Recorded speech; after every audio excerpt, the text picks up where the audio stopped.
In this video, we will be showing you how you can fix your Reolink motion alerts that are not working. First is to verify the basic settings and connections.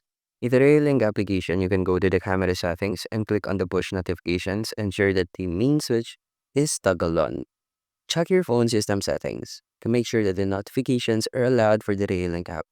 And for remote access, you're going to ensure that the device is added via its UID or unique identifier in the application, not just its IP address. Now confirm that the camera has a stable remote connection and it isn't just offline. Now, adjust motion detection settings.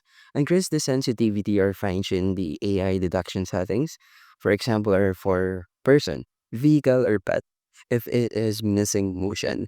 You can also define specific areas to monitor and exclude irrelevant zones like trees or busy roads.